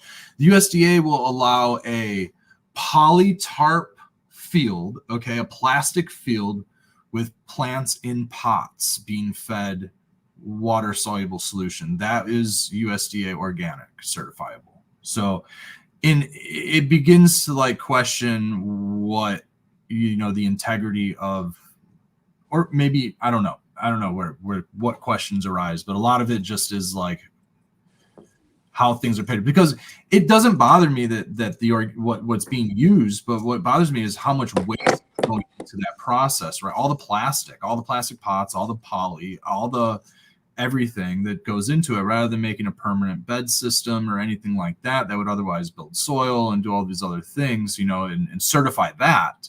They certify these other methods that just have a huge carbon footprint, you know. Anyway, yeah. Yep. Yeah. That for Growly Dab got me ripped. What little thing you got there, Sparring Grub? What's that called? I don't know if I want to unmute my mic because it's loud, Mr. Quibbly. Yeah, there he is. little fucking Quibbly. You were pulling up like a vaporizer or something. No, it's better than that. But he kept annoying me, so I just picked him up to give him some attention. Dog-shaped potato. Potato. Yeah. Well, we just harvested all the tsunamis, all that fuel. Yeah. How was that? It was pretty good. We're pretty excited. Any keepers? 2 potential keepers. Remember when I told you it was real purple like the anvil? Yeah. And it has a real grape texture. It's a smaller plant. And then I had 3 that were really similar in size. Nice bud structure. 2 potential keepers we're going to keep around. Both are on the grape side. I have one that's real minty, maybe menthol-ish. Okay. Kind of strange. But yeah, pretty excited about that. I got one we're going to put right to the wash. So we're going to run that through. And nice. Yeah. Got blueberry muffin we're going to be washing again. Get some blueberry muffin terps going out there. It's going to be great. Excited. Thanks for them seeds, man. That they were no problem, man. No problem at all. They're such good looking plants, man, that it's hard to decide which one you want to keep, you know. I mean, a lot of keepers in them packs, so pop them if you got them. Pop them if you got them. Pop them if you got them. I've got a few myself, just a few seeds, not very many, but I got a few that I saved aside. For sure.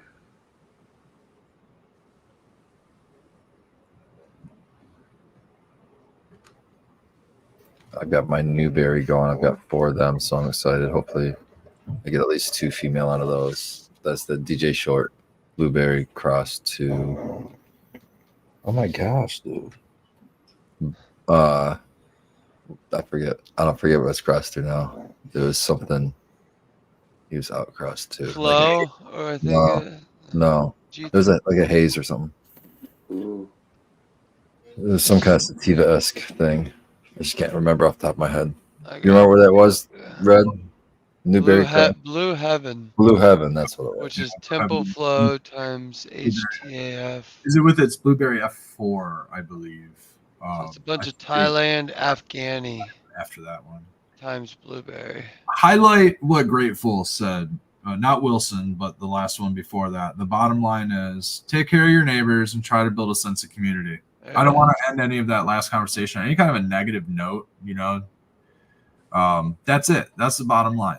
Exactly what Grateful said. I think that's what we're gonna have to head towards, anyways. So. And that's what it is, and that's why I like pushing that decentralization and like we're a small market, you're a small market. Like there's small markets everywhere. It really strengthens communities. You know what I mean? It allows for less. You don't have to have the blinders on to your neighbors. Have the blinders on to the big picture, the shit. You know what I mean? Take the blinders off to your neighbors. Open up a little bit. You know, protect each other in a sense, you know, and share commonwealth, you know. Just heal each other. That goes a long ways to getting people to see your side of things. Yeah. Especially with cannabis. Smile, wave, say hello. See someone walking by, you know. Saw someone walking by the other day. He looked fucking pissed off. He had a fucking tissue in his nose. He definitely had a bloody fucking nose. This dude was fucking battling some demons, dude. I said, hey, man, have a nice day. Hey, have a nice day. How'd you give me the tone though? It was like this. Have a nice day, pussy, and then walked away. Well, yeah, but he got that day. Here comes like shiny hiney. Hey man, just have a great day. And he's just like, not really, dude. Oh fuck my life. Not really, man. I'm packing my truck, dude. I smell like weed. I'm paranoid. That's what, yeah. Hey, have a nice day, man. You're just kind of thanks, man. He was having a bad day. Maybe he's watching. Probably not. He's probably fished at the Super Bowl. Did the Super Bowl fish? Still time. Oh Jesus! 8 minutes 40 seconds. Started at 6:30. That's crazy. I figured it'd be 10:30, 11. It's definitely a Roman Coliseum vibe. They gotta get all the advertisement revenue in, you know. Yeah, exactly. Dude, they sold so many more ads with that over time. Commercials for shit no one needs. They got to get Taylor Swift on camera at least 3 more times. Yeah. Well, it's tied, so yeah. And then they got to show her. Didn't get any of my advertising money. Yeah, good, man. You didn't advertise on the Super Bowl this year, Nick? I didn't see any of the shit, so they didn't waste any money on me. Yeah, I'm the same. I was busy doing real world shit. Yep. Yeah, I'm not gonna lie, Kennedy, Robert Kennedy had an ad I saw. I was like, oh shit, okay. It was like vote independent was like the message at the end, but it was like super old school, like 60s feel. It was pretty funny. Do you guys think 10, 20, or 30 plus years before you see like people smoking at the Super Bowl? I'd say people are less smoking. than 10. Well, today. Yeah, but like if they have like a bar, no, but like totally accepted, like almost celebrated, just like alcohol. You got Budweiser blasting off cannons. As soon as it becomes federally illegal. Yeah. You think so? You think so? Well, I think that's within 10. Good point. Absolutely. So they will capitalize that. And that's true. Maybe if it ever becomes even more remediated. Because just like Taylor, they'll be like, look who's at the game. It's Snoop Dogg. But here's the Metric King. Here's the thing. They won't want smoke, just like they got rid of cigarettes. It won't matter if it's even a vape pen. Those smoking rules aren't going to go. Yeah, away. well, so but I wonder if they'll build they're going to team up with this Bud Lights, the Anheuser-Busch's, right? And they're just going to take all of that dirty outdoor. They're gonna boil it down. Oh to distillate, yeah, and they're yeah. gonna Green infuse it in their Dragon. beverages, and that's all you're gonna have. Yeah. beers. THC distillate. Yeah. I guarantee it. You guys want to do green shirt February 11th, shots 2024. I'm calling. and root for the Super Bowl, Dude, you know how joint Yeah. Is that not better than what we have now? Is that not better? is so I terrible? mean, anything is better. It seems like, but It is. it always comes yeah. with strings. Spartan. We got to go with progress. Right. Keep going forward. If we're going forward, that's the right direction. Yes, going forward is taking the I almost rules feel off like the I almost books. feel like Going I almost forward feel is like taking the rules alcohol and off the book. That's not going not forward. That's writing end new game. That's end game. That's the target. No, that's moving forward. It's taking rules off the books, not writing new ones. That's moving forward. That's my definition of moving forward. So you mean moving forward in hygiene? Let's say in just the hygiene sense, if we're talking hygiene category. Yeah. Are you saying that we didn't move forward when we kind of made the unspoken more of just a cultural, like, social rule of wash your hands after you go to the bathroom? That was a new rule at one point. I don't think I'd compare cannabis to germs. Whoa! We But were I understand where you're Still a going rule. with that I'm looking into that. I'm analogy. looking into that a little bit. I don't think it's That's a apples new to apples rule there. we made at one point, and I think it's a pretty good one. I think that people that Yeah, work you at can't go restaurants to should wash their prison. hands. You poop Uncle? Okay, we can make it cannabis. How about the new rule to have everything in the legal market tested for pesticides that everybody's agreed to should not be used on cannabis? I agree. That That should was be at one point that was never a rule. Exactly. Okay, but those. Okay, hold on. What I'm talking is decriminalization. Let's narrow the subject down here. But no, Really we're just narrow it busting down. balls, but fucking.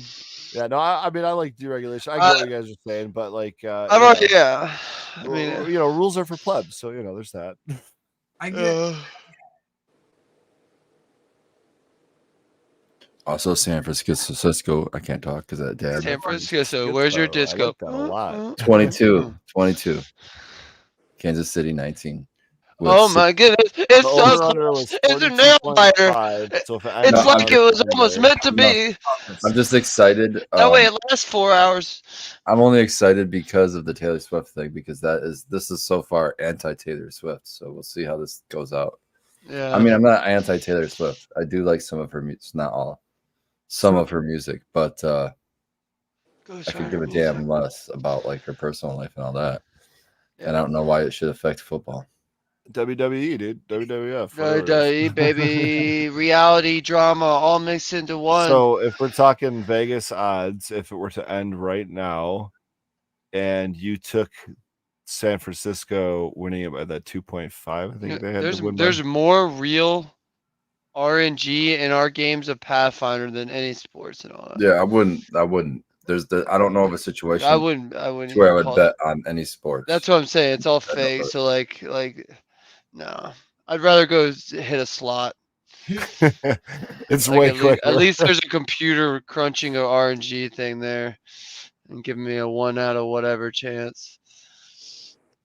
So we had a comment. That's what I really want. Smoking doobies in a casino. That'll happen as soon as it's federally legal. But here's the thing: social. Maybe you're looking at the next casino owner. The first token spin. There you go. Token spin, baby. I like it. Those slots, baby. Yeah. So Rusty Nails brings up. He says, "Spartan Grown, was it a rule that those same chemicals could not be used on tobacco? Seems the rule should already be there without weed laws to make the politicos more money." So you're still saying the rules should still be there, just because whatever name you want to put on the ruling body, I know, doesn't matter. You still don't want chaos. You still want some rules. But so here's this is only an opinion. You know what I mean? My opinions fucking suck for the most part, but I feel like start. I feel like there's because of the safety the feeling of safety, like this weight off of our shoulders because the government gives us safety. They're like, everything's okay. They're giving us a shoulder rub with like all the regulations that we don't really have to. We can just go into the supermarket and grab something off the shelf. We don't get. How many times have you actually looked at what brand makes your ham? Most people probably know it's Oscar Mayer or some shit. But if it's not Oscar Mayer, do you know what the name of that farm is or where the farm is? I know where I get my bread. Does Oscar Mayer own Dearborn? It's this lady named Aunt Millie. Do you the local company? She makes a ton. Guys, I have a very long point here. The point is that when you go in there, you're generally most people don't care what farm their food comes from. They really don't. And a big no, you're right. Is because you are entrusted that everything that's being sold there is safe because it's through the FDA or yep. that it's through, right? You make these assumptions. Well, that's why we pay taxes. Is those systems are there supposedly making the right decisions for us? Yeah, so yeah. Paying taxes. We enjoy the beautiful roads in Michigan that we have because money. And so they're protecting me with. But he's saying in a perfect world, yeah, that's right? What most people do. They do believe that shit. So here's, and that's okay. So you really don't care. And now, my thought is, you can't just do this. This can't be an overnight thing. But if a society were to have built up without regulation, without government, let's go governmentless, okay? And then people start to go into, well, what about a fire station and all this? We'll get there. But let's start with the economy part of it. I do have a... No, defense is number one. No. But he's making this scenario, so he gets to start where he wants. Oh, so hold on. So start with economy. We're I want to hear this. First of all, we're community based, okay, and this can be money, trade, whatever. There's manufacturing, however this has to play out, okay. The people, I feel, without having the government safety net, would have more of a sense of integrity of what they're actually buying, right? Who they're supporting, or where they're sourcing their products from. You know what I mean? Because they would have to do the research. They would have to make sure that what they're getting is safe. Here's the reason. Because me personally, if I have to choose between 10 different farms to go get my pigs, I'm personally going to go to those farms and make sure that I'm not picking up pigs that are, whatever. I want to go see the slaughterhouse. This would give people more of an incentive to do that because they would have to do that, or they would risk at their own free will getting salmonella, E. coli, or whatever it is. And you know what? Those farms that are giving people E. coli and stuff, they're going to go out of business because the word is going to get around town. But at people's deaths at that cost. Exactly. Nobody's going to fucking go to that farm, or that farm's going to ship up. Zero system to prevent death. The system is canary. That's a mine shaft canary system, though. Here's the thing, though. Bill died from everybody stop eating that ham. Let's go to the farm. Let's check out. Ted is feeding the pigs. That's our current system. But that's where we're headed to. But that's not the idea behind what our system was built off of. So I'm not changing people. I'm actually saving people because people aren't going to be misinformed. People are actually going to have a sense of community and informing people through citizen science, more citizen, working, not less propaganda and more citizen working together and citizen information. There we go. There's the word. Okay. Now the other one is fire.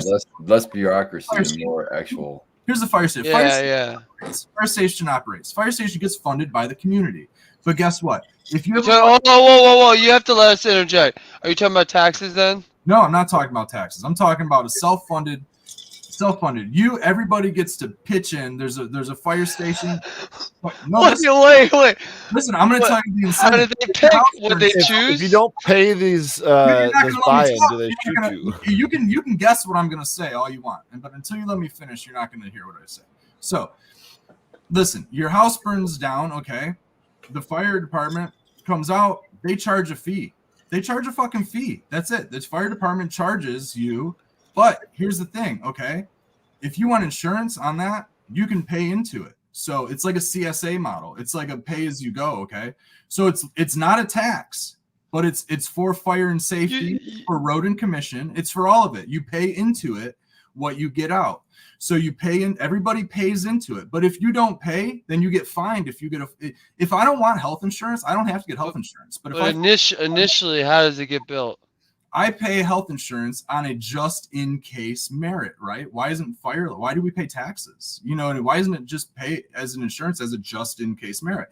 Now, me personally, I'll pay the fire safety, whatever they charge, because I want that insurance. And I'm doing air quotes for the listeners. I want that insurance that they're going to come. I won't have to pay their premium. They charge you monthly? I'm not saying that fire stations don't exist. I'm just saying that they're not government funded. They have to be funded through public service. They have to go out and do fucking calendars like they fucking do. You know what I mean? They got to do their things.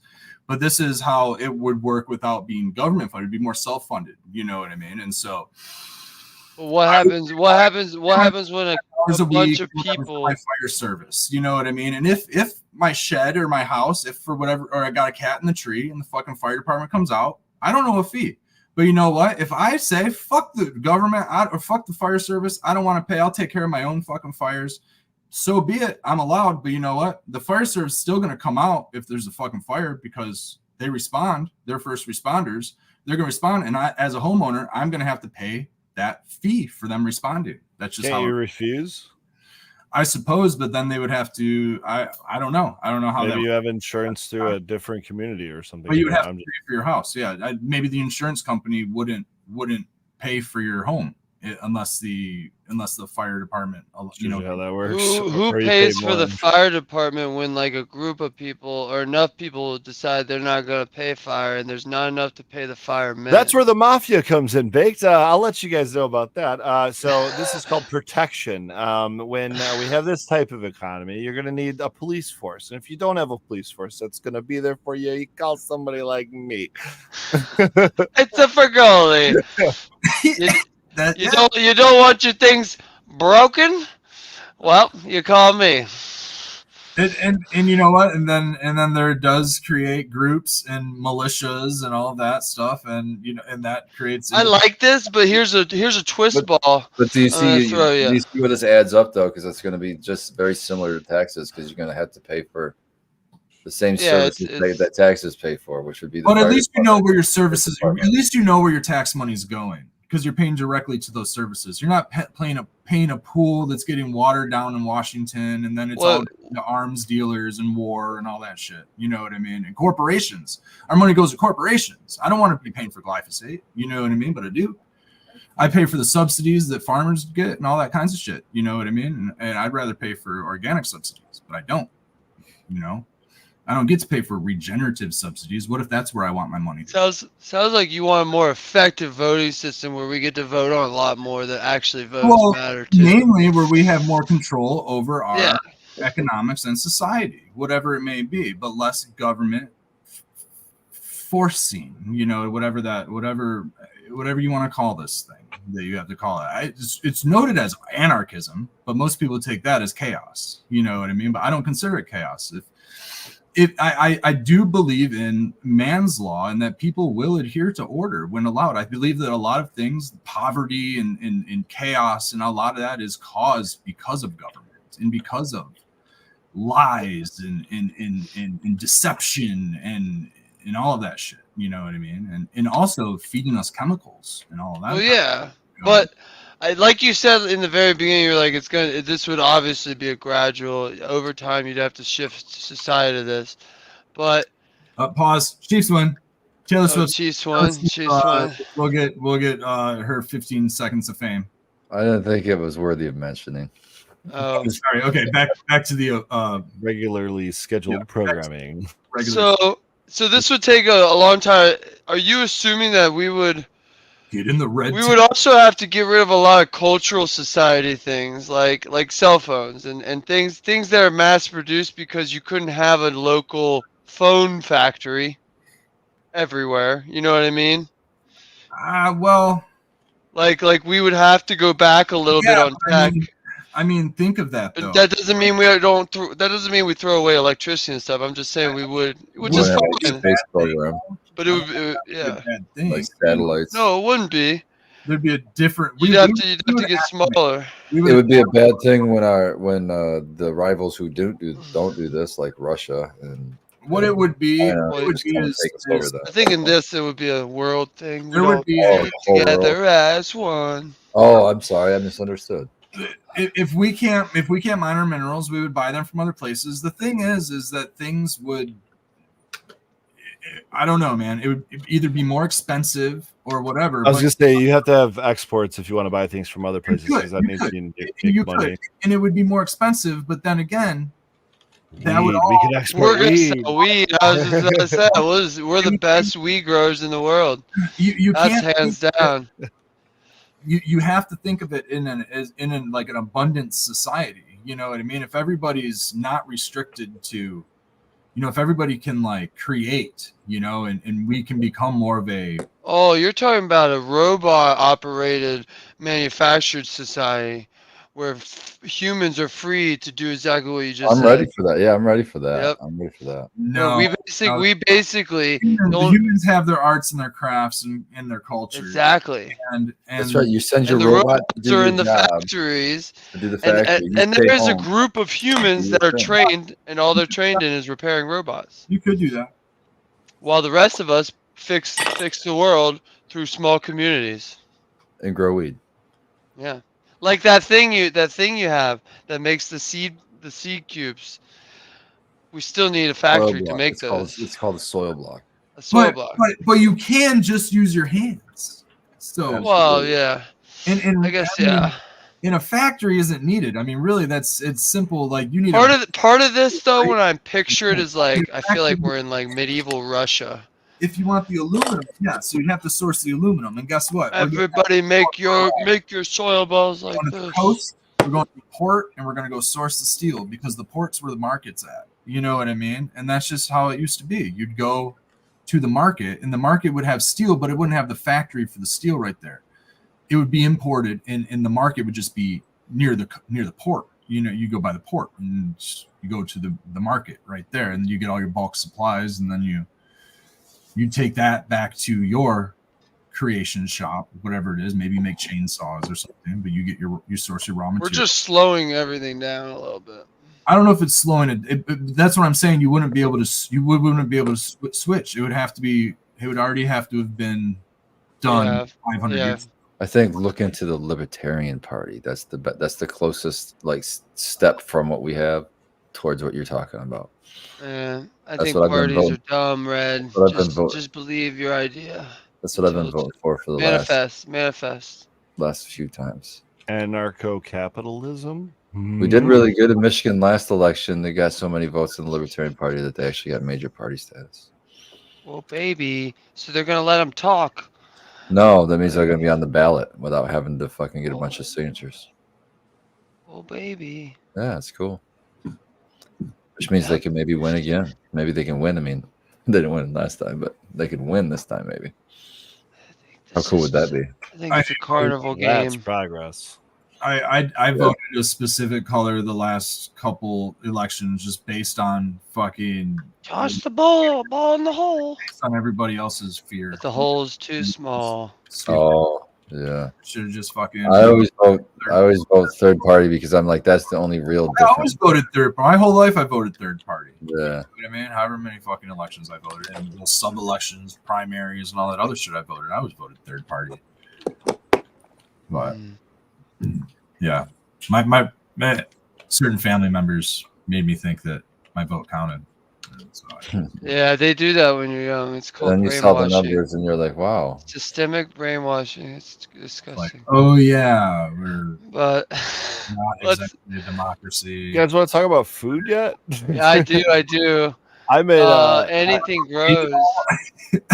Anything grows made plain bagels, and I got one of them. It was delicious. Ooh, I saw toasted it and buttered it, and it was really good. So she left me with some of those. Oh my god, I forgot about them. I'm gonna get one of those here soon. Yep. You know how I made that pork shoulder? Oh, dude, I fucking love that. God, that's classy. I had that again today for lunch. I made a brisket all day today. Started at 9:20, finished at like 7:30. Made burn ends and sliced brisket. Oh, Threw it on top of mac and cheese and. And mac and cheese. Oh, dude. Wow. Was this your own pig or is this? No. Just actually, this is Costco. Both those, the pig and the Cool. yeah, nothing organic or anything about it. Nothing special. The meat wise, anyway. Cooked with love, maybe, but it definitely wasn't synthetic. It was freaking meat. It was not salt-based pork. Okay, actually, I don't know. Maybe it was Salt-based pork. Those are the hams. Those are the salt-based. Yeah, for real though. Bacon, sort of me. Yeah. But yeah, no, it wasn't my best burn ends. I think honestly, like the first time I made burn ends, I was that time. But this might have been my best brisket. It was one of the first times that, like, even at like a third of an inch cut thick, it just like still melted in my mouth. It was fantastic. What are you guys eating? Dude, I want Dan to show that beautiful bucket of honey that he has over not freaking brisket. I'm dying because Rusty Nails said that he's not a football fan, but Taylor Swift sounds like he's fast. Taylor Swift sounds like he's fast. So this is the Primo 159 through 73U. Excuse me, guys. And yeah, it's a nice jar. Cam cookies, Dan. Thank you. It's awesome. You did a good job. Can't wait to try it. Beautiful. Roughly, we started out with about 114 grams of dry hash pre-press, and ended up with about 85 grams.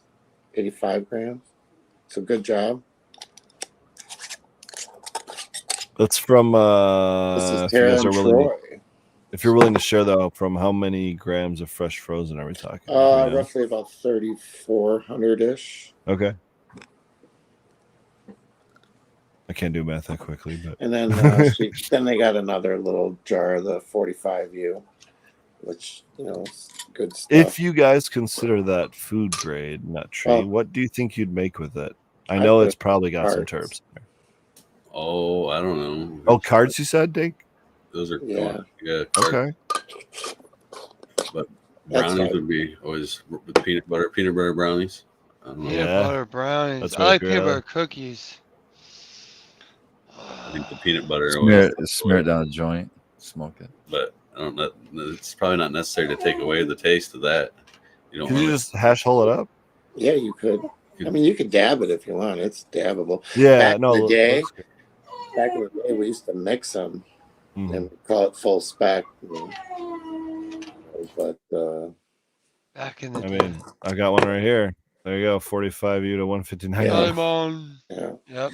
And it was actually, believe it or not, I wanted to find out because this is the second time we've washed this Chem cookies, and so we did a little bit more refining with the bags, and it turns out the 90 bag is the money bag in this. On that and I could have actually saved you guys some for fresh or full melt, but I just ended up pressing it all. But next time going forward, we know that 90 is the bag. Yeah. Cool. Yeah. Well, we got the late sesh tomorrow. We'll get more on it and get more into the Pandora's box on who knows what. It is the late sesh. Thanks for hanging out, chat. Chat's been all over the fucking place. It's Super Bowl night, that's for sure. It's fun. Yeah. But fucking. It's good to see perspectives and everything. Yeah. 85 people hung out with us during the Super Bowl. Yeah. That was impressive. Yeah. I'm thoroughly impressed. Yeah. We barely talked about cannabis, which is, I guess, in normal sway of things. Yeah. I mean, chat, bring us some questions if you got anything. I'm thinking greenhouse, man. I'm thinking what I got going in the greenhouse next. Yeah, that is coming up. So maybe we'll talk a little bit more about that. Tomorrow on the late sesh, more Michigan Bros Grow Show. Yeah, exactly. Keep growing. Yeah. Just keep growing. We'll see you guys tomorrow. Cheers.